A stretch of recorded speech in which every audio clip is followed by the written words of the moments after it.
성능이 문제가 있습니다.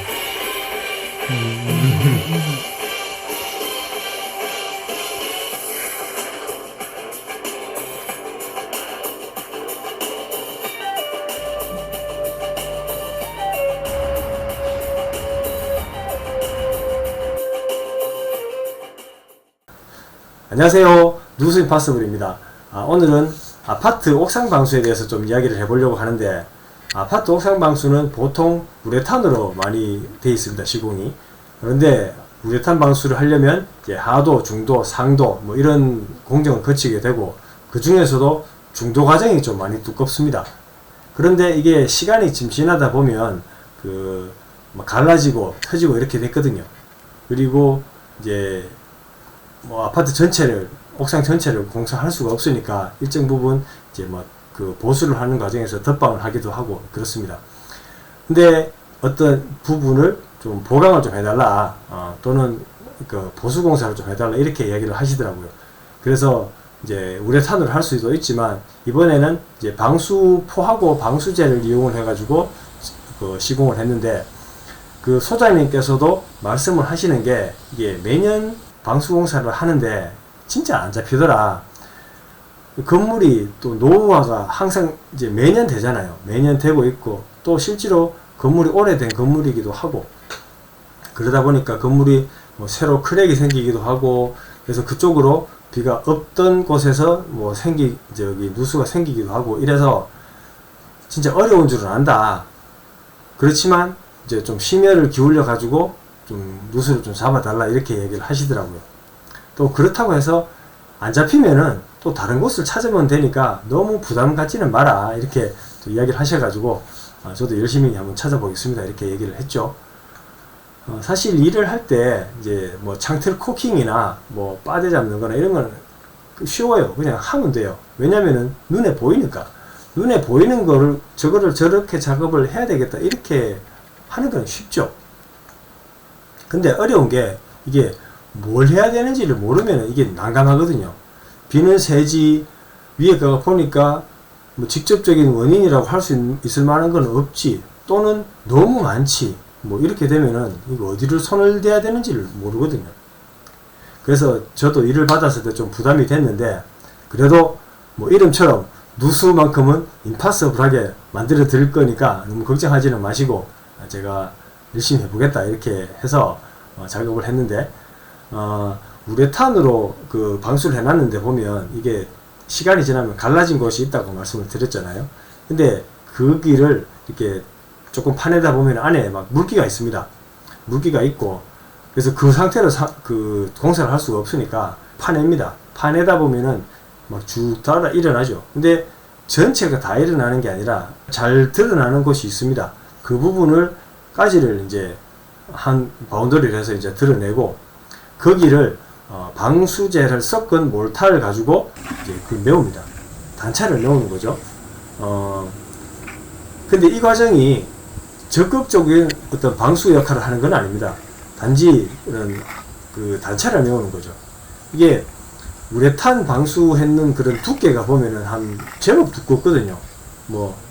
개소마다 조금 다르긴 하지만은 한 5mm 이상은 되거든요. 그래서 거기를 다 방수청을 가지고 하는 거는 재료도 너무 많이 들어가기도 하고 불합리하니까, 거기를 이제 일단은 몰타를 하고 방수제를 섞어 가지고 그 단차를 메웁니다. 메우고 난 뒤에 방수포를 보강으로 깔고, 그리고 거기에다가 이제 방수제를 도포를 하는 그런 방법으로 시공을 하거든요.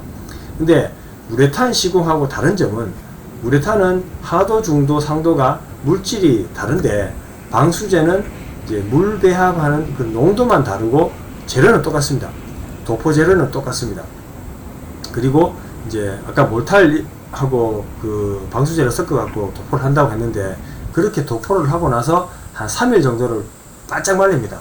바짝 말리면 안에 있던 수분하고 다 마르고 난 뒤에, 그리고 난 뒤에 이제 부유물질이 있으니까 레이턴스를 이제 사포 같은 걸로 이렇게 딱 밀어가지고 제거를 합니다. 그리고 그 부분뿐만이 아니라 옆에 보면은 이제 방수가 되어 있는 우레탄이 있으니까 우레탄까지도 이제 면 처리를 깨끗하게 하죠. 왜냐면은 거기에 방수포를 가지고 덮고 보강을 해야 되니까 그렇게 보강을 하고 나서 이제 그 면 처리를 하고 보강을 하고 나서 방수포를 대고 방수제를 이렇게 바르는데, 방수제는 3회를 도포를 하는 걸로 기준을 합니다.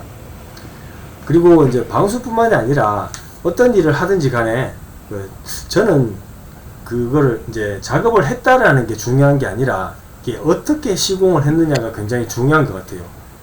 왜냐면 예를 들어서 그 실리콘 같은 경우에도 뭐 어떤 경우에 보면은 그냥 이렇게 헤라질 안 하고 쭉 그냥 싸놨는 경우도 있는데, 제 생각은 좀 다르거든요. 특히나 외장재 같은 경우에는 분명히 좀 헤라질을 해야 된다고 생각을 하고, 그리고 이제 도포라는 두께도 뭐 A재, B재가 서로 이렇게 맞닿아 있으면은 거기를 너무 힘을 줘가지고 하는 것보다는 그 면이 충분히 덮이게끔 해야 그 실리콘이 뜨지를 않는다. 이제 그렇게 생각을 합니다. 그리고 이제 또 뭐 지금처럼 이제 방수제를 입히는 것 같은 경우에는 부착력을 좋게 하기 위해 가지고 분명히 또 면 처리도 해야 되고요. 그리고 뭐 부유물질도 제거를 해야 되고, 이런 과정들을 꼼꼼하게 해야지 나중에 뒤탈이 없다, 이렇게 생각을 하거든요. 그리고 그런 면을 좀 중요시 여깁니다. 그리고 이제 오늘 이번에 작업을 했던 그 우레탄 시공이 누수의 직접적인 원인이라고 할 수가 없잖아요. 아닐 수도 있잖아요. 그래서 이제 작업을 하면서도 틈틈이 옥상 구석구석을 뒤지고 다닙니다. 다른 곳에 혹시나 누수에 관련된 그런 원인이 있지 않을까, 이렇게 생각하고 계속 이제 뒤지고 다니거든요. 그렇게 뒤지고 다니면서 보니까 크랙도 있고요. 또 실리콘이 처리가 안 돼 있는 것도 있고요. 심지어는 실리콘 사이로 이제 풀이 나가지고 풀이 나 있는 경우도 있더라고요. 그 얘기는 뿌리가 있다는 얘기니까 이제 물이 분명히 그쪽으로는 들어갈 거거든요. 이렇게 의심이 가는 그런 이제 요인들이 많이 있었습니다. 이 중에서 어떤 게 누수의 직접적인 원인이다라고 단정은 못 내리지만, 그렇지만은 무조건 이제 의심이 가는 건 맞으니까 그거를 다 제거를 하죠. 다 제거하고 틀어막고 이렇게 공사를 합니다. 그리고 이제 일을 하다 보면은 막 덥고 또 뭐 환경이 별로 안 좋은 경우도 있거든요. 그런데 그러면 이제 사람 생각이 좀 막 빨리 하고 싶고 막 쉬고 싶고 막 이런데, 근데 그렇게 대충 만약에 했다 치고 대충 하고 난 뒤에 저한테 올 후폭풍이 더 겁이 나는 거예요. 그래서 좀 힘들지만 할 때 완벽하게 하고, 그리고 이제 뒤탈 없이 해놔놓고 일을 마친다, 이런 생각이 좀 강한 편입니다.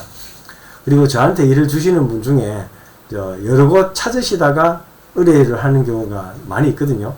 근데 일단은 이제 그분들한테 먼저 감사를 드리고, 저한테 의뢰가 온 이상 어떤 경우에도 뭐 이름처럼 이제 누수를 임파서블하게 만들고 싶으니까 일정 부분 제가 스트레스를 받는다고 해도 소임은 다 해야 되겠다, 이런 생각이 좀 강합니다. 그리고 뭐 100% 제가 찾는다고 약속은 못 드리지만 100%를 찾으려고 항상 노력하고 있고, 그리고 다른 어떤 업체보다 이제 누수와 관련돼서는 불편하신 분들이 믿고 찾을 수 있는 그런 업체라고 자신 있게 말할 수 있습니다. 오늘은 여기까지 하겠습니다. 감사합니다.